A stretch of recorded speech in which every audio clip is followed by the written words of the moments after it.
welcome to Painting Sports the Right Way. I'm Eli Painter. I'm Caden Wright.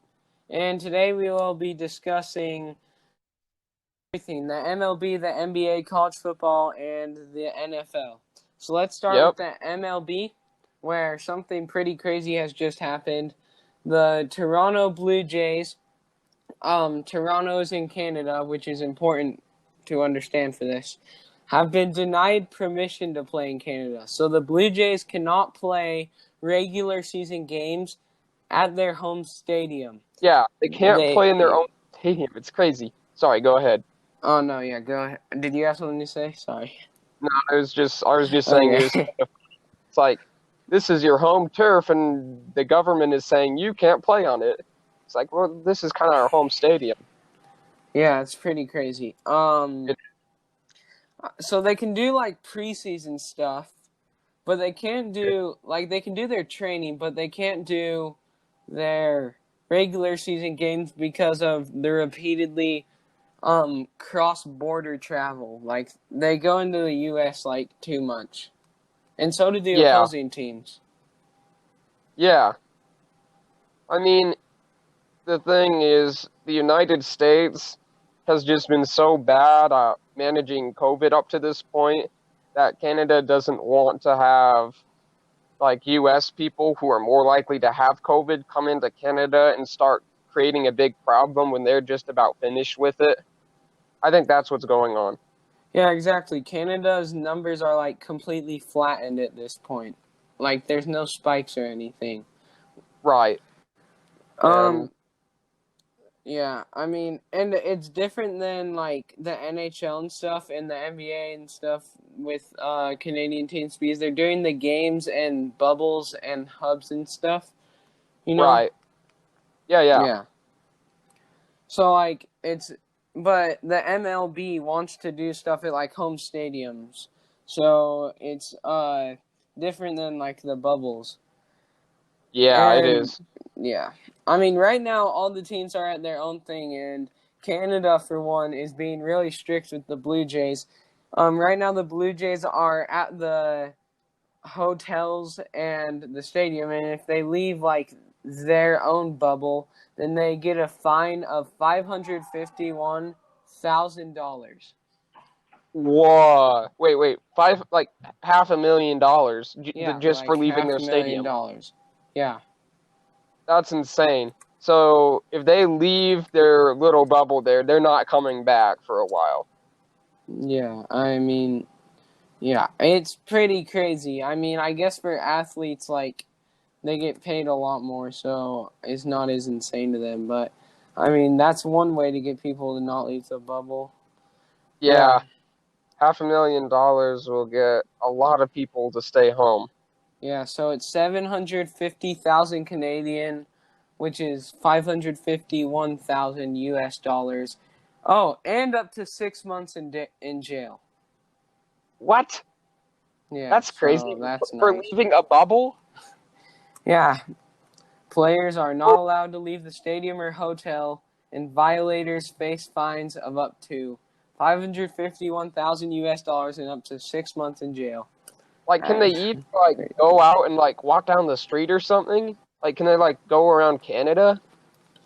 Well, yeah, I mean, like, it's the bubble. Like, the NBA players, they can go, like, outside of the stadium and, like, walk around the, streets because there's not people that are in the bubble. Like, the bubble isn't the stadium. It's a little outside the stadium, too. So, I mean, I guess they can, but it seems miserable. Yeah, I mean, it's like almost the closest you can get to, like, caging human beings, like, in this day and age. Yeah. I mean, yeah, it's pretty crazy what teams are doing to help stop COVID right now. I mean, that is nuts. But I think for the reason that they got denied to play in Canada is actually, like, reasonable. Yeah, like, I don't blame the government. Yeah. I don't blame the government for doing that. It makes sense. Yeah, I mean, like, it's different than just, like, the Angels to the I mean, just yeah, you get the point. It's different for U.S. travel than border travel. Right, it is. Because yeah, and I mean, the Blue Jays are a pretty good team. I mean, they've got Vladimir Guerrero Jr. They've got a pretty good team. So this is pretty crazy. It is. It is super crazy. Yeah. So I mean, but yeah, in the end, it all makes sense. I mean, I that the MLB and the NFL, it's kind of, especially the MLB, is kind of harder to do bubbles. But I mean, yeah, it all makes sense in the end. Yeah, for sure.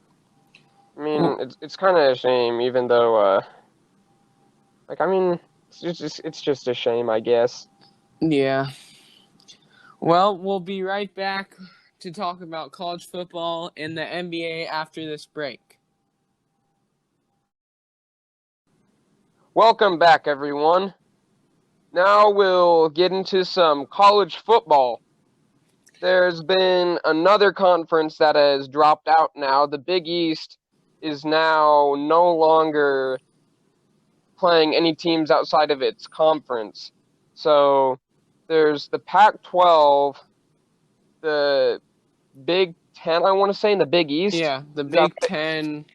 Yeah, Big Ten, Pac-12, Big East are doing non-conference, but like the Ivy League isn't even playing and stuff. That's crazy. I mean, it doesn't surprise me though that the Ivy League wouldn't be playing because, I mean, that just makes the most.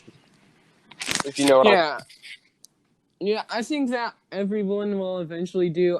I don't think any like big conferences like the SEC or LSU will cancel their season, but I think that most conferences are going to do non-conference. I think that all of them will actually.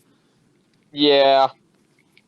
Which is unfortunate. But honestly, I mean, I can deal with non-conference, but if they don't have a college football season, that would be kind of crazy. Yeah. So. Oh, go ahead. Oh, is more likely. What do you think? Do you think that's going to happen? Sorry, what? Spring football is more likely now. Do you think that's going to happen? Oh, yeah. I think, I don't know, actually. I mean, I think it's more likely now because all these conferences are dropping out. But I don't think it's gonna.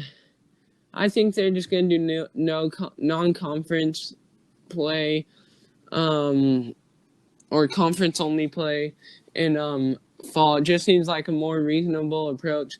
You won't have players full on like skipping the spring season and stuff. So I think that it's better because the NFL draft is like in April, and if nobody then what are you gonna do if the season's not over, and then your first draft pick gets injured in the playoffs or something? Yeah, and also it would hurt the XFL too because the XFL, their regular season is in the spring. And there's just no way they can compete, like, in any way, shape, or form with college football. College football is just too big, and the XFL is just too new in order to compete. So I think that if colleges end up doing spring football, it's going to drive the XFL out of business probably again. Yeah, I think, we see, like, a whole lot of, there's been like 4 XFLs leagues that aren't called the XFL that have been driven out of business, so. Right. The AAF. Yeah. That's one of them. The XFL before in like 2000. And I'm not sure what the fourth one is. Yeah. Anyways. Yeah. Sorry, go ahead. If college football does go to spring, then it would just be really hard to do. Probably harder than conference only play in fall. Yeah.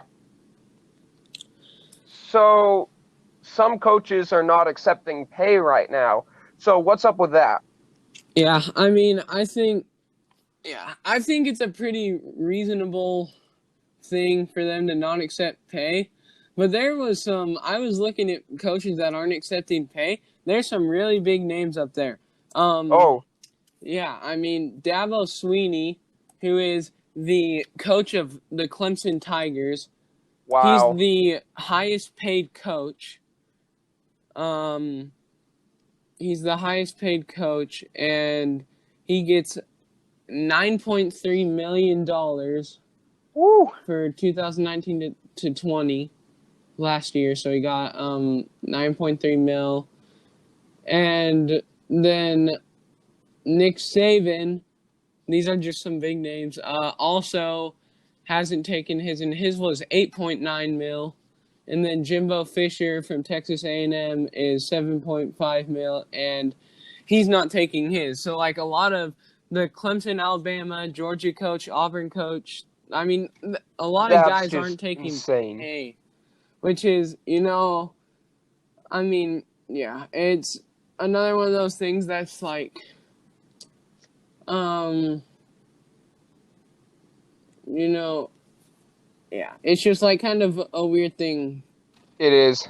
But I mean, the thing that really caught my attention with the coaches that aren't receiving pay is that Nick Saban and Dabo Sweeney are like coaches of arguably the like greatest college football programs ever, like the top two greatest college football programs in like the past 5 or 6 years.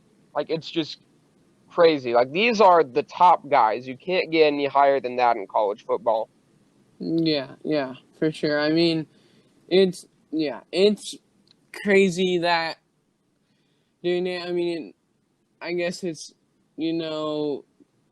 I guess it's just but like the Michigan coach is I mentioned Jimbo Fisher earlier. Yeah.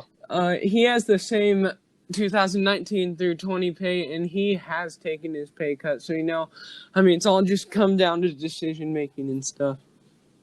Yeah. It is. It does. But I mean, Down to yeah, in these times, in the end, it's all reasonable. So for sure. all right. Well, should we move on to the NBA? Yeah, that's what I was thinking. All right. The NBA is obviously the bubble is probably driving some people nuts with no windows and stuff. But I know. yeah, it's crazy. All the teams are there. All the teams are practicing. So, it's better than like the first few days in the complete 48-hour quarantine. But yeah, for sure. Yeah. I mean, it's not the worst thing in the world. Yeah. Yeah. It's not the worst thing in the world, but there are definitely better things than being in the bubble. Yeah. I mean, like, it's probably way different, especially for NBA players, because athletes make a lot of money. So, like, for, like, just like, I guess people who don't make nearly enough money, it'd probably be like normal, I guess. But these guys are living in like, big houses instead of one-room apartments and stuff. But the biggest news in the NBA is that Zion Williamson, the first draft pick, has left the NBA bubble, which is just crazy big news. But it's not for a dumb reason like picking up fast food. It's for a family medical emergency. And so the weird thing is, it's a family medical emergency, and so you assume he'll be back. He's saying he'll join the team, but if you leave the bubble, you gotta quarantine for like 7 days in the bubble. So yeah, and it's about to start. Yeah, so he's got to kind of get back soon, because, I mean, it's especially important for him, because if it was like, I don't know, like LeBron James or Donovan Mitchell or James Harden who left, it wouldn't be that big of a deal as for Zion Williamson because he's a contender for the 8th seed. So it's a big deal for him because every game really counts. I mean, it's not like he's made the playoffs. I mean, every game counts. His season could be over in 8 games. It could be. And I don't think he wants that. He wants to go all the way. If he's anything like the NBA players I know about. Yeah, for sure. I mean, it seems like he has enough time probably. He has got if he has to quarantine for a week, he's got 4 or 5 days to come back. But, he's also the first game, which makes it even harder. He's the first game against the Jazz. That is literally the first game. Wow. So, yeah, he's got to get back. He's got to do the hustle. He's got to do the hustle. Hustle from wherever he is at, back to the bubble in Orlando. It's like, do the hustle. Yeah, for sure. I mean, yeah. But on the bright side, there is only, 13 days till the NBA restart. So, yeah, that's good news. Jazz, and it's a really good opening night. I'm going to be watching all the games. I mean, Jazz versus Pelicans and then Lakers versus Clippers. I'm excited about those. That's going to be so good for a much better opening night than that, at least for us, because we're Jazz fans. They're playing the Pelicans, who are competing for that 8th seed, and the Lakers and Clippers, they're just they're so tight, yeah. Yeah, they're so tight. I remember watching the Clippers and the Lakers play on TV once. They are just so good. And it's just great to watch. I'm really looking forward to it. Yeah, I mean, it'll be really fun to watch those just because it's going to be funny to see how teams play different, like if teams have gotten worse or better over the break. Right, over the break. That's going to be interesting to see. All right. So we'll take a quick break, and then next, the NFL.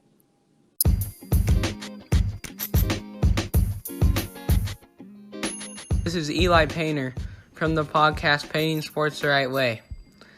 I just wanted to give you a heads up that on Monday, be sure to tune in because we will have a special guest from BYU telling us all about what it's like to play college football and also what BYU is planning to do and other college football teams are planning to do for this college football season with the coronavirus. Be sure to subscribe to our channel and tune in on Monday. See you there. Welcome back, everyone. On this segment, we're going to talk some NFL. So let's start off with Antonio Brown. So there's been talk that he could go to, I want to say it was the Seahawks or something? Yeah, the Seahawks. Yeah. So what do you think? Is that likely, not likely? Do you think he's going to stay free agent? What's your take? I think that the Seahawks will not sign Antonio Brown because there's a few reasons why. One, I mean, this isn't new. We've had 10 teams show interest in Antonio Brown. The Ravens showed a lot of interest in him and didn't sign him. And now the Seahawks do. I don't think it's going to happen. I think that even if they do sign him, it's just not worth it because he'll have a suspension time. And is Antonio Brown good? Yeah, but it's just not worth it to sign him because he's too unpredictable. One, he's gonna have a suspension time. Two, I mean, it's just I mean we've seen videos of Russell Wilson throwing to Antonio Brown, which may seem like, oh, they're gonna sign him, but we saw videos of Lamar Jackson throwing to Antonio Brown. We saw, I believe, Cam Newton throwing to Antonio Brown. This isn't new. Antonio Brown just wants to get signed, like Cam Newton did with social media. Right. I just don't think it's gonna happen. Same. I mean, he's just too much of a crazy guy to, like, just play football. Like, play football reliably. He's almost a little like O.J. Simpson. Like, remember the O.J. Simpson, well, like the cop chase thing? They were doing that bizarre slow speed chase on the highway and how it was just crazy. Yeah, I mean, I guess in a way. It's a little like Antonio Brown, except like Antonio Brown hasn't been like charged with murder or anything ever. Yeah. So, next, there's been some interesting things about how the NFL is going to open up, like their season. It's going to be similar to, but not quite the same as the way the NBA is doing their bubble in Orlando. So, the most important differences are, first of all, there could potentially be fans depending on which state you're playing in. And second of all, there's no bubble. Yeah. I mean, it's a lot like the MLB in that way. Yeah, it is. But, it's almost more like it's like more similar to the MLB opening than the NBA in a way. Yeah, I mean, it's hard because it's so hard. I think the NFL will see if they're reopening, and same with college football, by how these other teams reopen. Like, if the NBA runs smoothly, then they'll probably reopen, or if the MLB runs smoothly. It's just hard because, like, you know, I mean, it's just weird with, like, no fans and no home court advantage. That actually helps the Blue Jays now I think about it, because it doesn't matter too much who their home field is because they don't have fans, but that is another subject. Right. But, like, the NFL, it's just, yeah, it's hard. Yeah, it's tricky. I mean, I just hope that they open in a safe, responsible manner. They aren't, like, endangering anybody. They're not being, like, dumb when they open. I just really hope they do fans, especially college football, because I love going to college football games. Yeah, hopefully they have fans responsibly, though. Like, they have them 6 feet apart and require masks and just do some other common sense stuff. Yeah, I mean, but, like, the list of things that they're trying to do is pretty reasonable. I mean, social distancing, well, at least trying in, like, the showers in the field. I mean, it makes sense, but right, it's all hard. And, I mean, they specifically said that they're not going to play in a bubble. So, yeah, it's going to be weird to see what their solutions are. I bet it'll be more based off the MLB than the NBA. Right.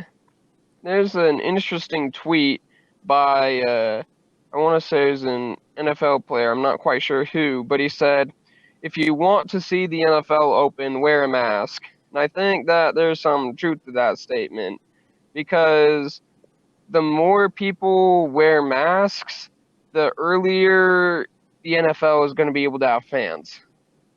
Yeah. You see what I mean? Yeah, I just think all the solutions are, like, yeah, it's just all kind of crazy. I mean, it's weird that the solution to the corona right now is mask, you know, just feels like, yeah, it's just all pretty crazy. Yeah, it's all weird. Like, who would have thought, like, a year ago that someday are to wear masks in public spaces to prevent the spread of a disease that didn't really exist for humans until, like, I don't know, like April or something. Yeah. Well, that should do it for today. This has been Payne Sports the Right Way. I'm Eli Painter. I'm Caden Wright. Be sure to go and look at our other podcast on Apple and Anchor, and probably YouTube now. I think we're going to reopen we'll get back YouTube. on it. And also be sure to subscribe to our channel on our website, painting/sports/the/right/way, mailchimps.com or mailchimpsites.com, excuse me. And be sure to subscribe to our channel, get notifications on all our things, on all our episodes, and on all the breaking news that happens. This has been Painting Sports the Right Way. Join us again on Monday. And this has been Painting Sports the Right Way from, I don't know. Yeah. Ohio. Sounds cool. And oh, man. We'll see you next week.